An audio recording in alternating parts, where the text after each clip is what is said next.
What is going on, everyone? This is Thomas Miner. I'm an agent with Remax Precision, and this is Thomas Talks on Thursday, where I get on a live stream and I just talk to you guys for about 20, 30 minutes or so. And the goal here is to turn real estate knowledge and turn Des Moines area knowledge into more of a conversation. I like to have all my social media content either be entertaining and informative. I hope that these live streams are both of those all combined into one. The most important thing about these videos is I want to talk to people about things that they're interested in. So every Thursday morning, I make a post asking for questions, turn it into a slideshow, and I talk about those things. So if you were watching live and you didn't comment on the post, go ahead and comment on the video, and I will talk about those things live as well as best as I can. I will be watching the comments as I'm talking here. So let's get into some stuff I found interesting first, and then we'll end it with my followers' questions, of course. So let's pop this up and start talking. Actually, I'm gonna go back to that type of screen. Broke Agent Media did a great article talking about 7 key housing market trends that they're seeing. They're basically doing this article to kind of fight back on all of the stuff you have been seeing, talking about how hard it is for people to buy right now. So these are 7 interesting trends that they pulled to hopefully show people that there is some optimism in the market right now. And before I get into these stats too, I just want to say the right time to buy a personal home is very much up to you and where you're at in your life. I was actually just thinking about this morning. Once you know, hey, I want to live in Des Moines for the next 4 or 5 years, or anywhere you're thinking about purchasing, once you are very, very confident, I'm going to be here for at least 5 years, and homeowning is a goal of yours, you should just immediately start looking. No matter what kind of market we are in, there's always deals to be found. And when I say deals, I mean buying homes under market value. A lot of the buyers that I've gotten under contract lately, I feel like have gotten good deals. A lot of the homes I'm seeing going pending in the market right now, I feel like have gotten good deals. And by good deals, I mean they're under what I think the market value is right now. You have to remember market value is a real estate agent's opinion on what a home is worth. That doesn't necessarily mean that you will always get that. Some people will list their home for sale at market value and get more of that. Some people will list their homes for sale at market value and end up getting less than that. There are a lot of different factors that go into that. So let's go through these stats and talk about it really quick. Affordability hit a 4-year high in January, mostly because mortgage rates dropped to around 6%. But the affordability metric that they use is based on national median income, national household, national home pricing, median prices, and interest rates. They're basically looking at how much people are paying for their monthly mortgage payments if they buy a house in January compared to how much they're making, and that's how they create that affordability index. Homes are more affordable right now on a national level than they have been in the last 4 years. So that's kind of an encouraging statistic. I can tell you in central Iowa, that is very much holding true. Affordability is getting better than it was in 2022, 2023, 2024, 2025. So that is definitely homebuyer affordability, same thing, improved 7.5% in 2025. So it's just trending that way. Nearly 1 in 5 homes had price cuts in late 2025. One second. 1 in 5 homes had price cuts in late 2025. That is definitely true in central Iowa. We are seeing a lot of price deductions. The other interesting thing I'm seeing in central Iowa right now is we're seeing a lot of homes go pending and then go back on market. And when homes go back on market, that is typically a good sign that the seller might potentially want to make a deal. for whatever reason it goes back on market, we're seeing a lot of pre-approvals not go through because they're not using the correct lenders that properly pre-approve them. I'm going to talk more about that later, or inspection issues come up. So if an inspection issue came up, for example, the seller's opinion on the value of their house might have changed. The opinion of the price of the home might have changed in general based on the knowledge that that previous buyer figured out during the inspection. I am just checking really quick, checking comments. Okay. The buy versus rent gap is the smallest it is in 3 years. So when you're comparing average mortgage payments, if someone were to buy a home right now versus average rent, they're getting closer and closer to each other. So that is very, very good.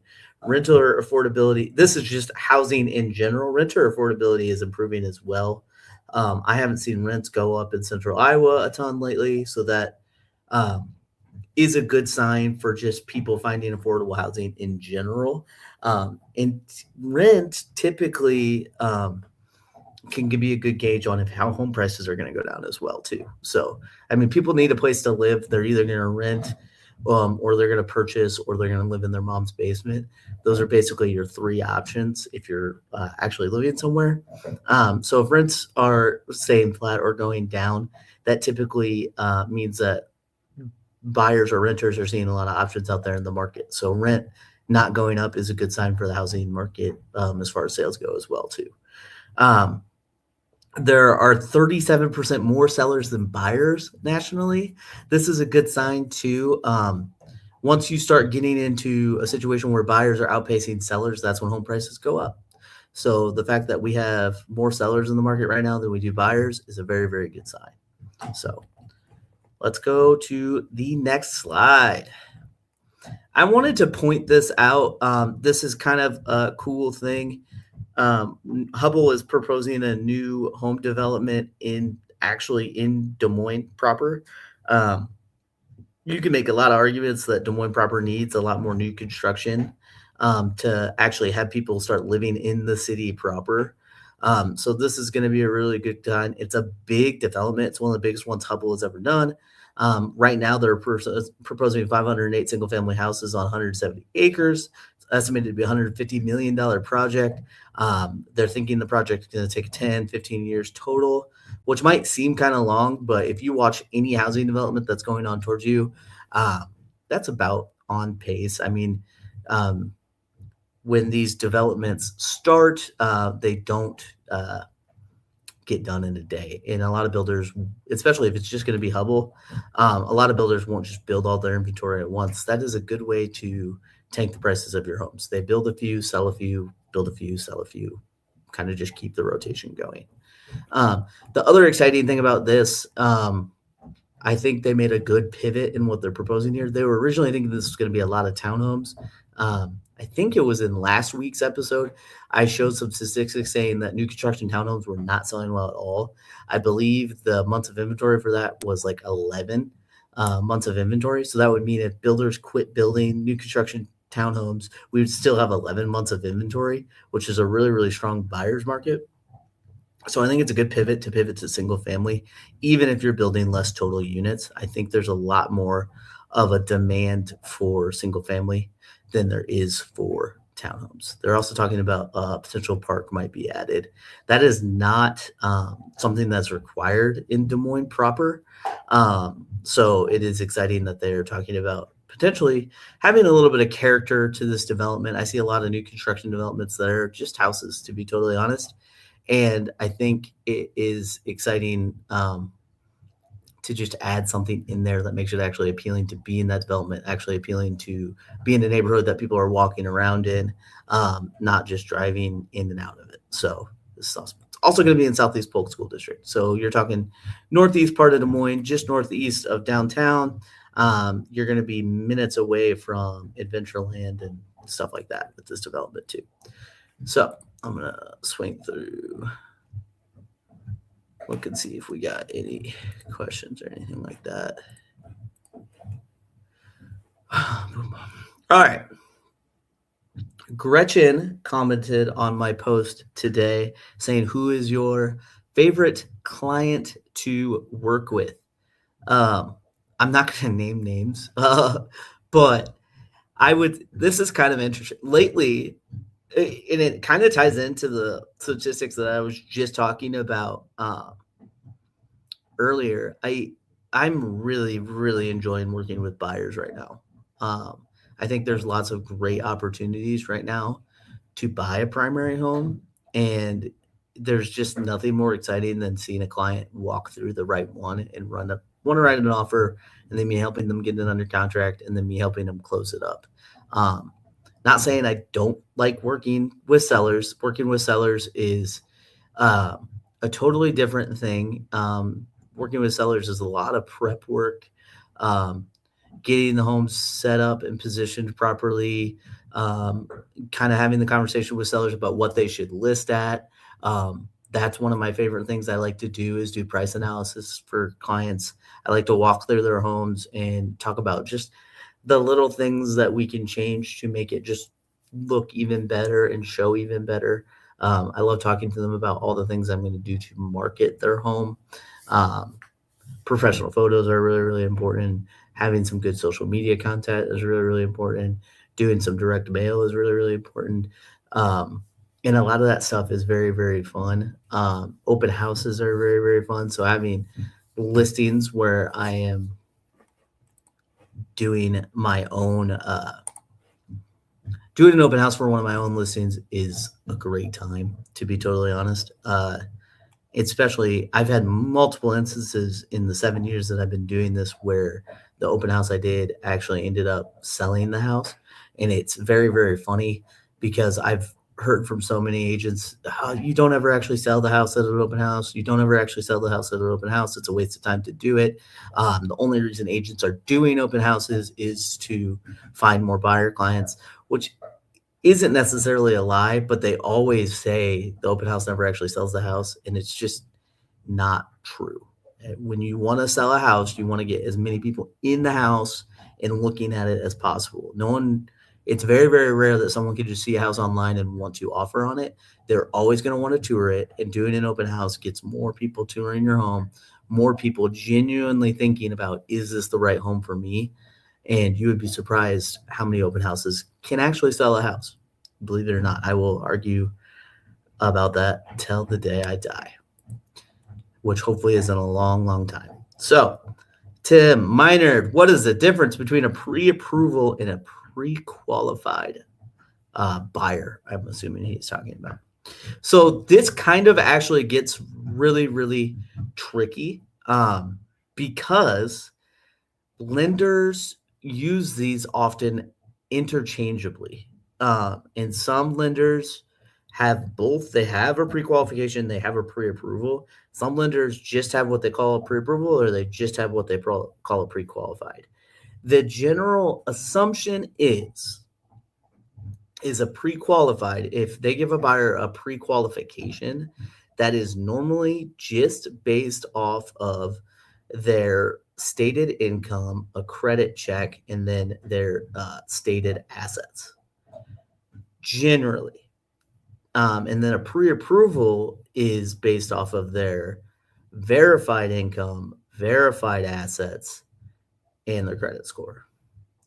So a pre-approval is typically much more solid. But the trick is a lot of lenders will use these interchangeably. So you have to do something that is difficult for a lot of people, and you have to actually read the letter that the buyer's agent is sending you. And legally, that letter will have to say, hey, buyer X is pre-approved or pre-qualified for this, and that is contingent on, and then they give a checklist of things that pre-approval or pre-qualification is contingent on. So if they haven't verified income, or if they haven't verified assets, that letter will have to say it's contingent on us verifying assets, it's contingent on us verifying income. There will be a lot of other things that it's contingent on, but if you read a letter like that and it says they haven't verified income and they haven't verified assets, that letter is much less strong, if that makes any sense. So that's kind of your difference. And a lot of times, especially if the offer is not solid, if they don't have a solid letter to accompany that, um, it might be one of those situations where I advise the seller just to say no or say, "Hey, come back with this," and then we can start talking about it. Um, because it would stink to get under contract on a price that you're not happy with, and the buyer ends up not being able to actually get the loan that they said they can get. So, and it ties it directly back into what I was talking about earlier with the homes going pending, and then going back on market. So, it's not a good vetting of a buyer. And if you are thinking about starting the process of getting pre-approved and starting your home search, all the lenders I recommend will typically not hand out what they call pre-qualified letters. They will typically not let a buyer write an offer on the house until they verified that income, until they verified because it looks bad on the lender as well, to go under contract and then have the pre-approval fall through. So it is just a big thing. And I know when you're getting approved for a loan, it can be annoying to send the lender all these documents and verify all this stuff, but it puts you in a much better situation. You're much more confident when writing an offer that no, I am 100% approved for this loan. There's going to be no issues, as opposed to getting that pre-qualifying, writing an offer, then they start asking for all those documents, and you're scheduling an inspection, and there's just so much other stuff going on in the transaction that you're just doing a lot. And I know a lot of you have full-time jobs that you're doing, and if you do all of that lender stuff while you're trying to organize the stuff that happens as you're just going under contract, it can get very, very stressful. So I always recommend to people to have your lender verify all that stuff ahead of time, so it's just much less stressful. Let's pop through, see if I have some comments. If you have any questions or comments, do not be afraid to pop in and ask them as we are going through this. I love live comments, and in some of these, there is a link to just go ahead and call in if you're feeling extra frisky. Landon asks, what do you find most fulfilling about being an agent, or what would you say your greatest achievement is so far? It's kind of on that. Landon commented this, helping my friends and family with this type of purchase is one of the most fulfilling things, especially if it's a friend of mine or a family member that is going through something particularly tricky or stressful, being that resource that they can lean on and that they trust. I mean, for example, I trusted Landon so much that he was the officiant in my wedding. But just being someone that they can lean on to, for example, sell your house and upgrade into a house that is big enough for your growing family. And just, I am a part of that story now. I am the agent that helps them get into more of that forever home. That is one of the more fulfilling things of being an agent. My greatest achievement so far is ever since 2023, I have been doing a program that I call my Every 20 plan. And basically what that is every home I sell and close on, I reach out to those clients and I say, hey, is there a charity that's important to you? And then they nominate that charity. And then once I get to my 20th transaction, all of those charities that my clients nominated get put into a poll, and my friends, family, anyone that's following me votes on that poll. And whatever charity wins that vote gets the donation of my 20th compensation check of the year. And in 2023, I successfully did that. I closed 21 transactions in 2023, and I donated over $8,000 to Meals from the Heartland. So that is probably my greatest achievement so far. That's what made me the most happy, at least. That was So much fun. And for those of you that don't know, I throw a little bit of a party when I get to that 20th transaction too. So far this year, I've closed one, and I have two under contract, and then I have two listings. So hopefully that's going to be about five that I have pretty much locked up. And then who knows what the rest of the year is going to bring me. We're only 2 months in. So we're about a quarter of the way through it. So hopefully we can get to 20 transactions this year, donate another check, have a great party.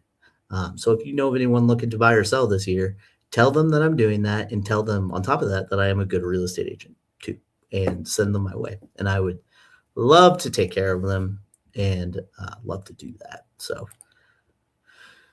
my dad popped in with another question. How can a person qualify for a lower mortgage rate? Is it true that it's based upon good looks?